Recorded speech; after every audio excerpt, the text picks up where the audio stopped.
Humans are weird. Would you like to hear a story about it?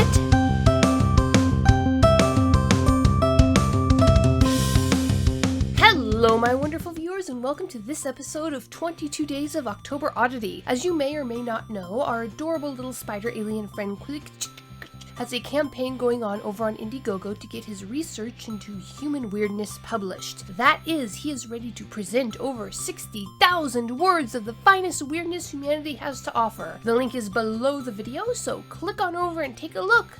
Buy a book. Now, on with the story.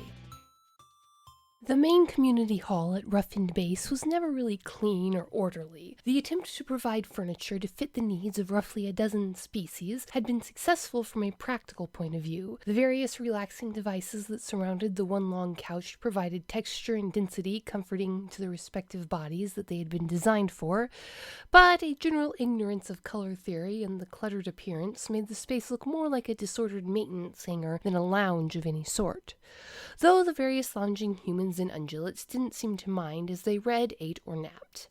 The bread box-sized aliens that looked more or less like a cross between a wet mop and a loaf of bread were perhaps the main frequenters of the community hall. They were a very social species and enjoyed interspecies interactions even more than humans.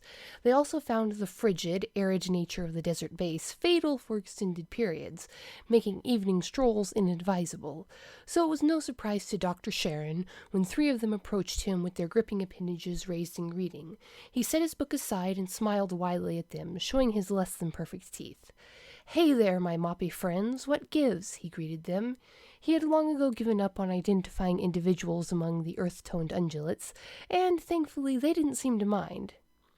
"Greetings, Dr. Sharon," the one at the front of the three said, its soft, mouthless voice seeming to come from the center of the mass of drooping appendages. There was a strange sound outside the rear safety exit. Dr. Sharon nodded and closed his book. "And you wanted the big bad human to go take a look-see," he said. "Sure thing. Probably a rock rat. I'll go chase it off." He got up off the couch and ambled across the large room. He passed the storage lockers that lined the walls and ducked into the low, for a human, emergency exit at the rear. Even in the airlock chamber it was chilly, and Sharon shuddered as he stepped out the final door into the bitter desert night. He glanced around, but didn't see any of the fist-sized arthropods. He shrugged and went back inside.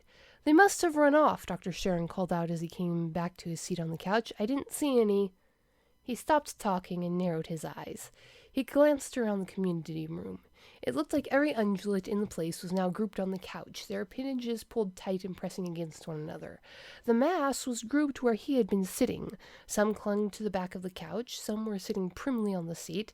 Some of these were tucked against the armrest, some clung to where his legs had rested. In fact, they almost formed a near-perfect map of where his body heat would have warmed the cushions. "You heard a noise outside," he said. "That we did," one of the ungulates said cheerfully. A gripping appendage raised from out of the mass and the gesture to a spot beside them. "Thank you for reassuring us. Please sit back down." "Sure." Dr. Sharon snorted and shook his head. He eased back down onto the couch, and the mass of ungulates seemed to flex and expand to press against his side from his ankles to his shoulder. A contented sigh-like sound came from the earth-tone mass. His book was produced by an appendage, and he accepted it with a wry grin. "Must have been a quick rock rat." And that is our dose of daily weirdness for today. If you found that you like what you heard, wander on over to Indiegogo and purchase a copy of Humans Are Weird. I have the data. The link is below. If you don't want to purchase the book or find you can't at the moment, share this around if you think it's worth sharing. Hit up Facebook, Tumblr, whoever. Hit that like button, hit subscribe, and I will see you in the next chapter.